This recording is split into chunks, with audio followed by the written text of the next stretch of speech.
School of Management Studies IGNOU presents an audiobook on the course MMPC-013 Business Law for MBA program.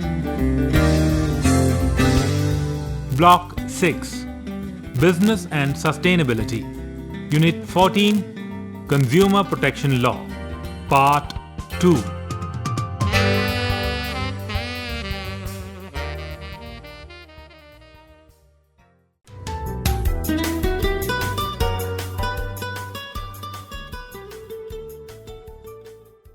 Consumer Protection Law, Product Liability.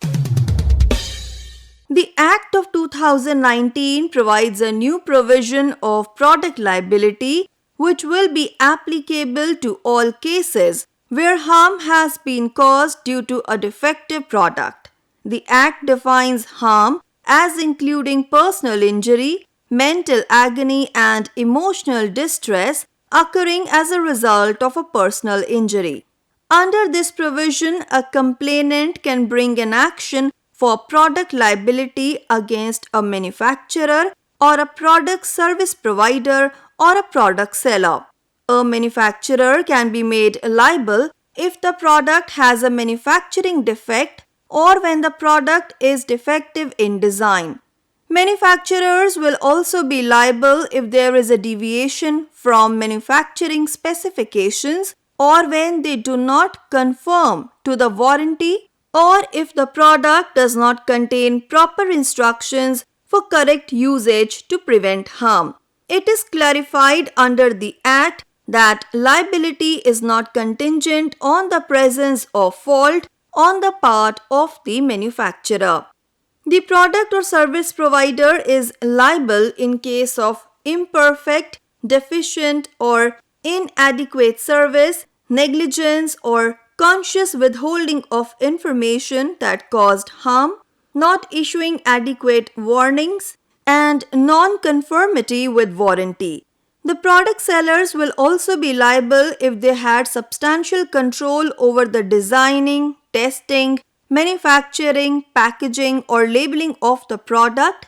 They alter or modify the product, and this was a substantial factor in causing the harm. The seller has made an express warranty for the product. The identity of product manufacturer is not known, or they are not within the jurisdiction of India. They did not properly assemble, inspect, or maintain the product, or did not pass on information about the correct use of the product from the manufacturer to the consumer. The product liability provision also provides exception from liability to product seller in case the product was misused, altered, or modified by the consumer.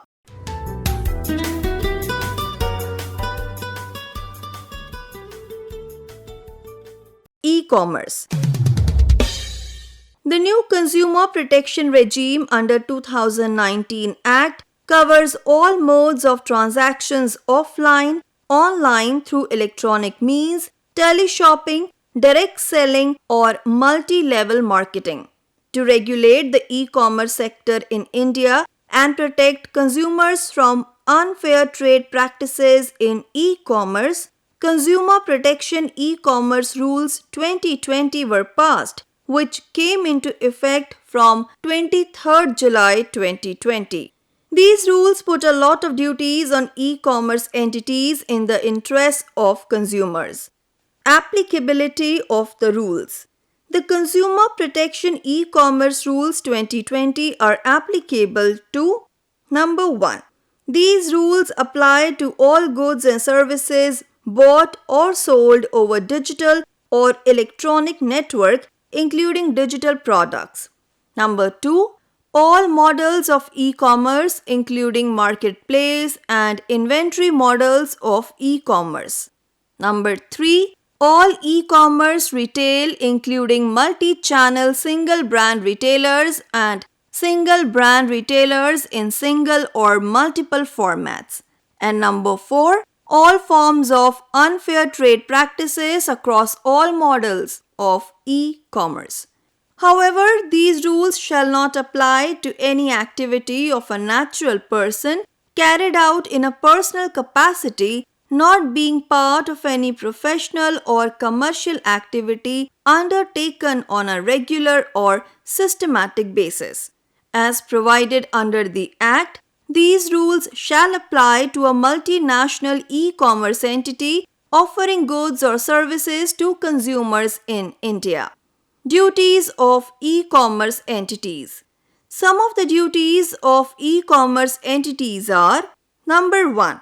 As per the rules, an e-commerce entity be a company incorporated under Indian Companies Act 1956 or 2013, or a foreign company covered under Clause 42 of Section 2 of the Companies Act 2013, or an office, branch or agency outside India owned or controlled by a person resident in India as provided in sub-clause 3 of Clause 5 of Section 2 of the Foreign Exchange Management Act 1999, needs to appoint a nodal person of contact or an alternate senior designated functionary who is resident in India to ensure compliance with the provisions of the Act or the rules made thereunder.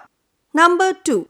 Every e-commerce entity shall provide certain information in a clear and accessible manner on its platform, displayed prominently to its users. It includes legal name of the e-commerce entity, principal geographic address of its headquarters and all branches, name and details of its website, and contact details like email address, fax, landline, and mobile numbers of customer care as well as of grievance officer. Number 3. No e-commerce entity shall adopt any unfair trade practice, whether in the course of business on its platform or otherwise. Number 4. Every e-commerce entity shall establish an adequate grievance redressal mechanism having regard to the number of grievances ordinarily received by such entity from India, and shall appoint a grievance officer for consumer grievance redressal, and shall display the name, contact details and designation of such officer on its platform. Number 5. Every e-commerce entity shall ensure that the grievance officer referred to in sub-rule 4 acknowledges the receipt of any consumer complaint within 48 hours and redresses the complaint within 1 month from the date of receipt of the complaint. Number 6. Where an e-commerce entity offers imported goods or services for sale, it shall mention the name and details of the importer from whom it has purchased such goods or services, or who may be a seller on its platform. Number 7. Every e-commerce entity shall endeavor on a best effort basis to become a partner in the convergence process of the National Consumer Helpline of the central government. Number 8. No e-commerce entity shall impose cancellation charges on consumers cancelling after confirming. Number 9. Purchase unless similar charges are also borne by the e-commerce entity if they cancel the purchase order unilaterally for any reason. Number 10. Every e-commerce entity shall only record the consent of a consumer for the purchase of any good or service offered on its platform, where such consent is expressed through an explicit and affirmative action, and no such entity shall record such consent automatically, including in the form of pre-ticked check boxes. Number 11. Every e-commerce entity shall effect all payments towards accepted refund request of the consumers as prescribed by the Reserve Bank of India or any other competent authority under any law for the time being in force within a reasonable period of time or as prescribed under applicable laws. And number 12, no e-commerce entity shall: number 1, manipulate the price of the goods or services offered on its platform in such a manner as to gain unreasonable profit by imposing on consumers any unjustified price having regard to the prevailing market conditions, the essential nature of the good or service, any extraordinary circumstances under which the good or service is offered, and any other relevant consideration in determining whether the price charged is justified. And number 2, discriminate between consumers of the same class or make any arbitrary classification of consumers affecting their rights under the Act. Liabilities of marketplace e-commerce entities. A marketplace e-commerce entity which seeks to avail the exemption from liability under subsection 1 of Section 79 of the Information Technology Act 2000 shall comply with subsections 2 and 3 of that section, including the provisions of the Information Technology Intermediary Guidelines Rules 2011. Every marketplace e-commerce entity shall require sellers through an undertaking to ensure that descriptions, images, and other content pertaining to goods or services on their platform is accurate and corresponds directly with the appearance, nature, quality, purpose, and other general features of such good or service. Number 2, every marketplace e-commerce entity shall provide certain information in a clear and accessible manner, displayed prominently to its users at the appropriate place on its platform. It includes number 1, details about the sellers offering goods and services, including the name of their business, whether registered or not, their geographic address, customer care number, any rating or other aggregated feedback about such seller, and any other information necessary for enabling consumers to make informed decisions at the pre-purchase stage. Provided that a marketplace e-commerce entity shall, on a request in writing made by a consumer after the purchase of any goods or services on its platform by such consumer, provide him with information regarding the seller from which such consumer has made such purchase, including the principal geographic address of its headquarters and all branches, name, and details of its website, its email address, and any other information necessary for communication with the seller for effective dispute resolution. Number 2, a ticket number for each complaint lodged through which the consumer can track the status of the complaint. Number 3, information relating to return, refund, exchange, warranty and guarantee, delivery and shipment, modes of payment and grievance redressal mechanism, and any other similar information which may be required by consumers to make informed decisions. And number 4, information on available payment methods, the security of those payment methods, any fees or charges payable by users, the procedure to cancel regular payments under those methods, chargeback options if any, and the contact information of the relevant payment service provider.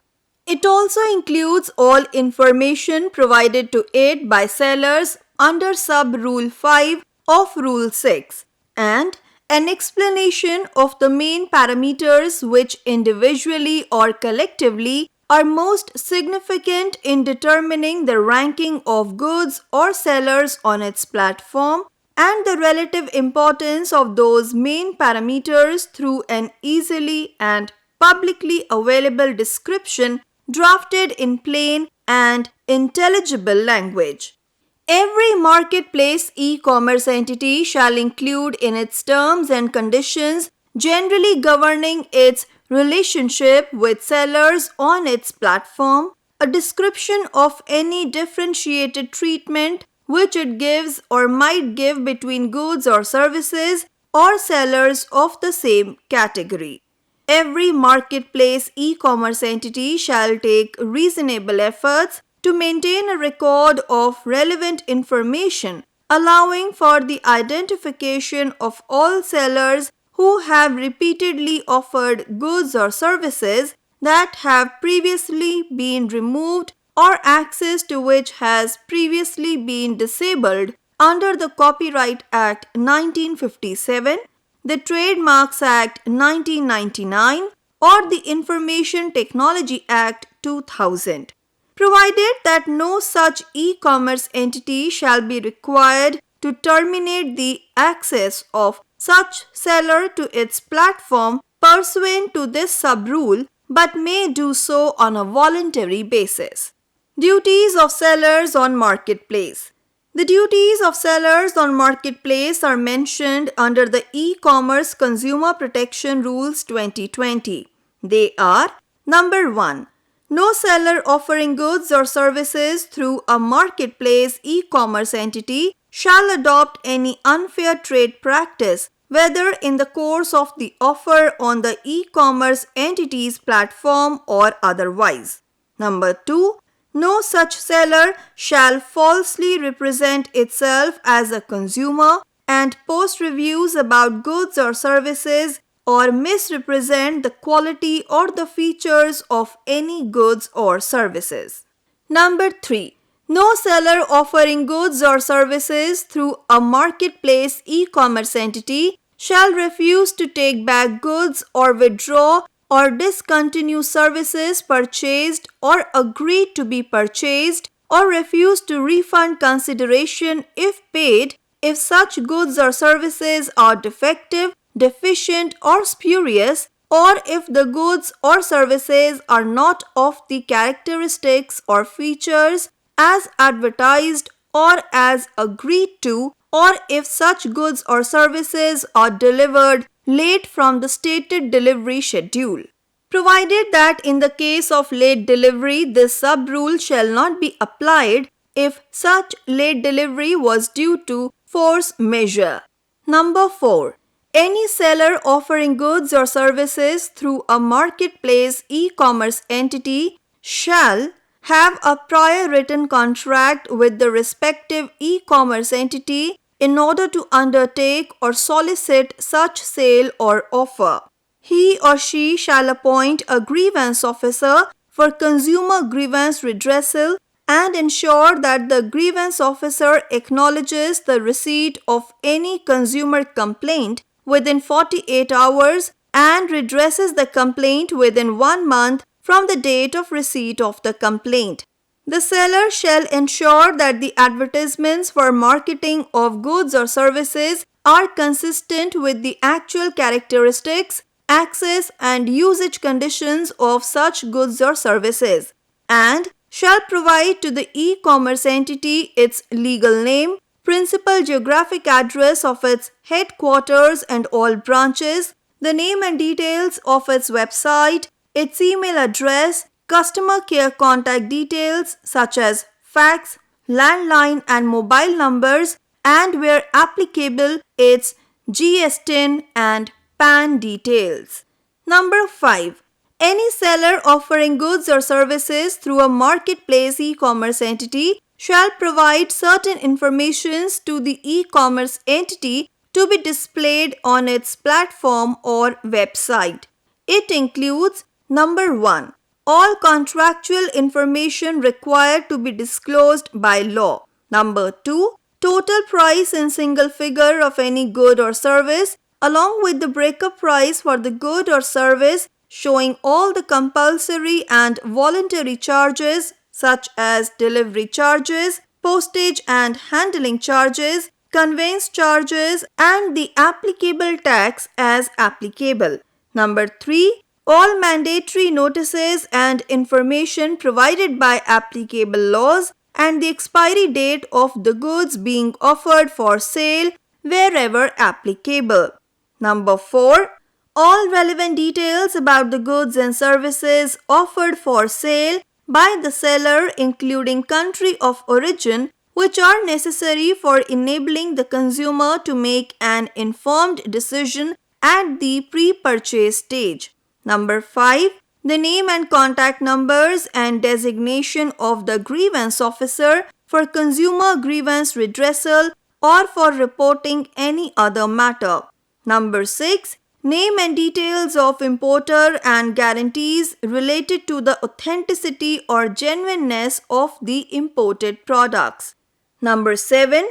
Accurate information related to terms of exchange, returns and refund, including information related to cost of return shipping in a clear and accessible manner. Number 8. Relevant details related to delivery and shipment of such goods or services. And number 9. Any relevant guarantees or warranties applicable to such goods or services.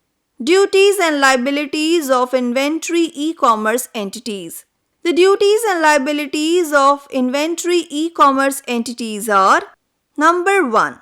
Every inventory e-commerce entity shall provide certain information in a clear and accessible manner displayed prominently to its users. It includes: Number 1. Accurate information related to return, refund, exchange, warranty and guarantee, delivery and shipment, cost of return shipping, mode of payments, grievance redressal mechanism and any other similar information which may be required by consumers to make informed decisions. Number 2. All mandatory notices and information required by applicable laws. Number 3. Information on available payment methods, the security of those payment methods, the procedure to cancel regular payments under those methods, any fees or charges payable by users, chargeback options if any, and the contact information of the relevant payment service provider. Number 4. All contractual information required to be disclosed by law. Number 5. Total price in single figure of any goods or service along with the breakup price for the goods or service showing all the compulsory and voluntary charges such as delivery charges, postage and handling charges, conveyance charges, and the applicable tax. And number 6. A ticket number for each complaint lodged through which the consumer can track the status of their complaint. Next point is: no inventory e-commerce entity shall falsely represent itself as a consumer and post reviews about goods and services or misrepresent the quality or the features of any goods or services. Thirdly, every inventory e-commerce entity shall ensure that the advertisements for marketing of goods or services are consistent with the actual characteristics, access, and usage conditions of such goods or services. Fourthly, no inventory e-commerce entity shall refuse to take back goods or withdraw or discontinue services purchased or agree to be purchased or refuse to refund consideration if paid if such goods or services are defective, deficient, spurious, or if the goods or services are not of the characteristics or features as advertised or as agreed to, or if such goods or services are delivered late from the stated delivery schedule. Provided that in the case of late delivery, this sub-rule shall not apply if such late delivery was due to force majeure. Number 5. Any inventory e-commerce entity which explicitly or implicitly vouches for the authenticity of the goods or services sold by it or guarantees that such goods or services are authentic shall bear appropriate liability in any action related to the authenticity of such goods or services. Contravention of e-commerce rules. The provisions of the Consumer Protection Act 2019 shall apply for any violation of the provisions of these rules.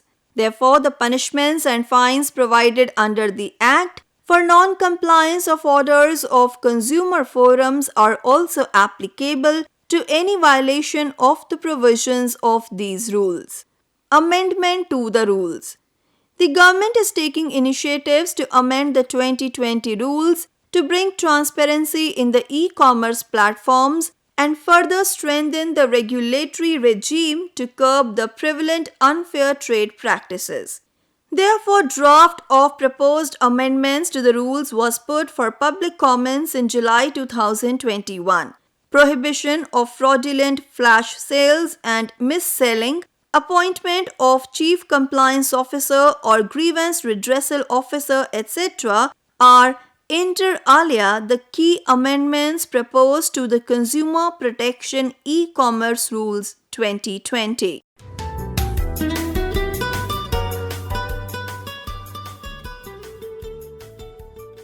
Enforcement of orders of forums.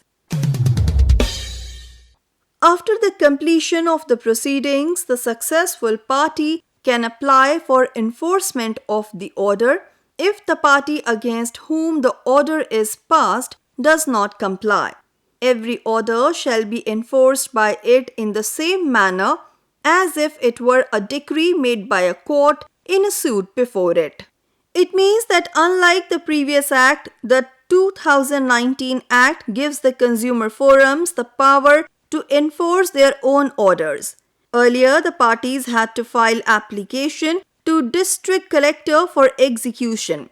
This provision would be really useful as under the previous law, for non-compliance of order, the Commission may impose punishment on the defaulting party in the form of imprisonment from 1 month to 3 years or a fine from 25,000 to 1 lakh or with both. For exercising this function, the commissions have been given the power of judicial magistrate first class. An opportunity of being heard will be given to the party before taking any action under this provision. There is a provision for imprisonment and fine for non-compliance of order of CCPA, which will be dealt with in the next section.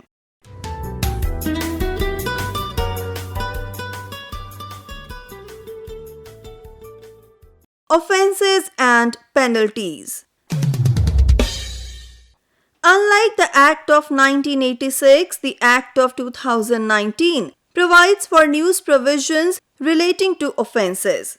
There is a punishment prescribed for non-compliance of order of CCPA, for false and misleading advertisement, for manufacturing or storing, selling or distributing or importing of adulterated products.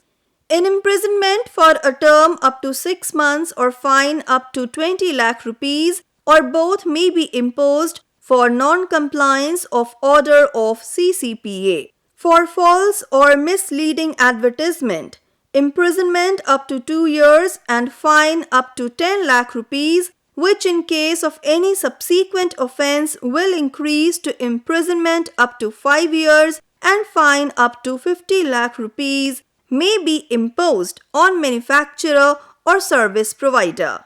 For the first time in the history of consumer law, penalty is provided for manufacturing, for sale or storing, selling or distributing, or importing of spurious goods under the Consumer Act. In case of non-compliance of orders of CCPA, the court will take up the action only on complaint filed by the CCPA. The penalty can be up to 6 months and with fine, which may extend up to 1 lakh if such act does not result in any injury to the consumer, up to 1 year and fine up to 3 lakh rupees if it caused injury not amounting to grievous hurt to the consumer, up to 7 years and fine up to 37 lakh rupees if it caused grievous hurt to the consumer. If such act results in the death of a consumer, minimum imprisonment shall be 7 years, maximum imprisonment shall be for life and with fine, which shall not be less than 10 lakh rupees. The Act allows for compounding of these two offences at any time before or after the proceedings has been initiated. For checks and balances, A provision for punishment of the CCPA officers in case of vexatious searches has also been included.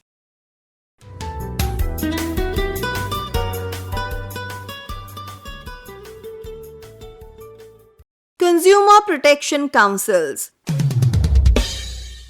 The old provision relating to the establishment of consumer protection councils at center, state, and district levels has been kept as it is under the Act of 2019.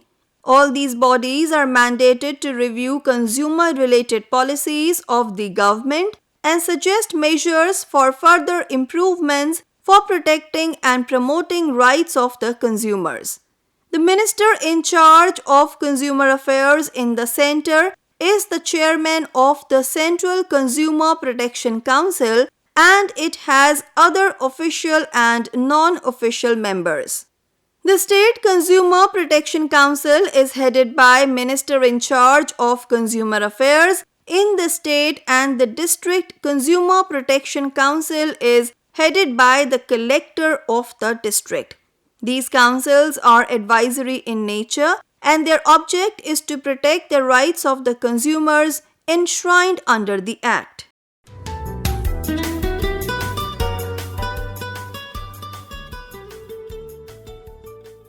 Mediation. Another landmark feature of the Consumer Protection Act 2019 is the provision of mediation for resolution of consumer cases. Cases where there is existence of elements of a settlement that may be acceptable to both the parties may be referred to mediation. For this purpose, at every commission, a mediation cell will be established and trained mediators will be empaneled by the commissions. Mediation is a process where parties to a dispute voluntarily try and settle their disputes amicably. It is a consensual process where the party can exit any time they want. The process of mediation is a closed process and is totally confidential in nature.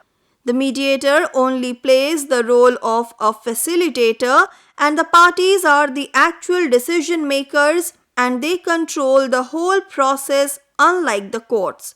If unsatisfied with the process, the parties may withdraw any time from the process and prefer to move to court, unlike in the court system where you once started cannot easily back out. Besides, in the process of mediation, as a mediator, you are more closely in conversation directly to the parties and thus in a better position to understand their concerns and provide solution accordingly. Unlike the courts, mediation believes that the parties themselves have the capacity to solve their problems.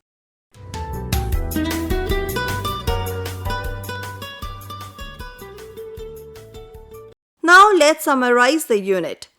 Consumer protection and empowerment attains prime importance since all human beings are consumers of goods and services, and even businessmen who partake in selling of other goods and services are ultimately consumers of goods and services produced by other sellers or service providers. Business and consumer protection go hand in hand, and consumer protection is as important for businessmen as for others because of long-term interest of business in consumer satisfaction. The concept of consumer protection is not new. We find reference of the law and policies for consumer protection in ancient Indian texts, including Kautilya's Arthashastra. The modern consumer movement worldwide initiated when US President John F. Kennedy on 15th March 1952 referred to 4 consumer rights in his famous speech in the US Congress. From the next year, 15th March was celebrated as World Consumer Rights Day on the initiative of Consumer International and International Consumer Association. Before the passing of the Consumer Protection Act 1986, there were various other existing legislations to protect consumer interest, including Indian Contract Act. The Consumer Protection Act 1986 was enacted to provide for better protection of the consumer's interest and for making provision for establishment of consumer protection councils and other authorities for the settlement of consumer disputes, etc. This act was subsequently replaced with the Consumer Protection Act 2019. For adjudication of consumer disputes, there are consumer authorities established at district, state, and center level. These authorities or forums provide an alternative remedy and have not taken away the jurisdiction of the civil courts. Complaint containing the relevant facts and with supporting documents need to be filed before the Commission of competent jurisdiction in writing. There must be a written complaint filed by the complainant along with relevant evidence like receipts, etc. After filing the complaint, there is an admission hearing, and if admitted, a notice is directed to be issued to the opposite party. The new consumer protection regime under 2019 Act covers all modes of transactions offline, online, through electronic means, teleshopping, direct selling or multi-level marketing. To regulate the e-commerce sector in India and protect consumers from unfair trade practices in e-commerce, Consumer Protection or E-commerce Rules 2020 were passed, which came into effect from 23rd July 2020. These rules put a lot of duties on e-commerce entities in the interest of consumers.